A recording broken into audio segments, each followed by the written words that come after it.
সেখানে তুমি সেখানে আমি হব আমারই জীবন তুমি করি না প্রাণের কোনো যেখানে তুমি রবে সেখানে আমি হব আমারই জীবন তুমি করি না প্রাণের কোনো তুমি স্বয়নে স্বপনে যেন আমারই নাম ধরে ডাকো একদিকে পৃথিবী একদিকে তুমি যদি থাকো আমি তোমারই বুকে হব আর কোনোখানে যাব না কো লা লা লা লা লা লা লা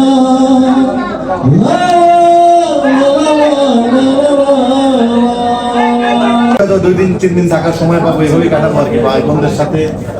ঈদে আমার সোনার চর ছবিটা প্রিমিয়ার হবে চ্যানেল আইতে, দেখার ইচ্ছা আছে চ্যানেলে, সবাই আপনাদেরকে নিয়ে দেখেছি, চ্যানেলেও দেখবো।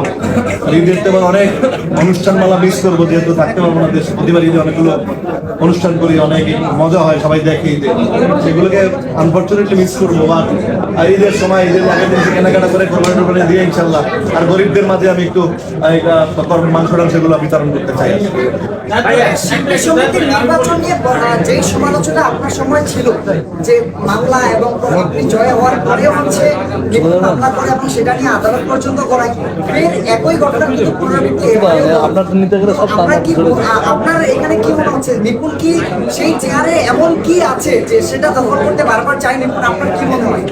অনেক টাকা খরচ করে মরিয়া হয়ে যায় তো, দুইবারে তো একবারও পাস করেনি, এই জন্য চেয়ারটা গতবার মামলা করে জোর করে এটা বসে জোর করে চালাই, এবারও যদি সেই সুযোগ হয়, ক্ষমতার মোহ আছে না, লোভ আছে না, এখন তো নয় কয়েকদিনে তো আছে, কোথাও কোনো নামই নেই, আছে কোথাও তো নাম নাই, তো এইটা চেয়ারটা আঁকড়ে ধরে নিজেকে আলোচনায় রাখার চেষ্টা। তাহলে একটা মানুষ মালা দিয়ে ফুল দিয়ে মানে বিজয়ী ঘোষণা করার 1 মাস পরে কেউ কি মামলা করে? এই চেয়ারের স্পেশাল কি বিশেষত্ব আছে যে সেটা নিয়ে এত লড়াই? এটা জায়েদ খান ছিল, মনে করছে অনেক কিছু, এটা দিয়ে অনেক কিছু হয়, এটা দিয়ে নাম আলোচনায় থাকা যায়, এটা মনে করে কিছু নাই। এটা নোংরামি, মেয়েটা যা করতেছে বড় নোংরামি করতেছে, নির্লজ্জ বেহায়ের মতো সবসময় শব্দ বলি, এই একই কাজ করে প্রতিবার, পুরো জগৎটাকে নির্বাচনটাকে প্রশ্নবিদ্ধ করে দিচ্ছে একটা মেয়ে নোংরামি।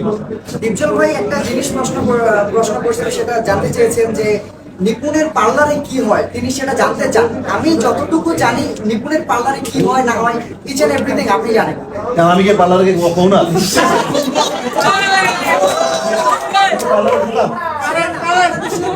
যতগুলো শিল্পী আছে কাছ থেকে খবর আপনি জানেন, আমি জানবো কেন? এগুলো তো গোয়েন্দা সংস্থা, তোমরা মিডিয়ার কাছ থেকে তোমরা খুঁজে বের করো। আসলে কি কোনো অনৈতিক কিছু এটা তোমরা খুঁজে বের করো, এটা ফট করে একটা প্রশ্ন করবো, এটা নিয়ে দুনিয়ার ট্রল হবে, দরকার কি আছে? যেটা নিয়ে কথা বলতে অভ্যস্ত না, আজকে আসছি, তুমি ধরো আলাউদ্দিন নিয়ে কথা প্রশ্ন করো না, আলাউদ্দিন রেস্টুরেন্ট নিয়ে প্রশ্ন করো। ইংল্যান্ডে এবার শো করেছেন, আপনার তো মেয়ে ভক্ত অনেক পাগলামি করে, এবার কোন মেয়ে ভক্ত তো পটিয়ে এসেছে, এবার কোন পাগলামি আপনার?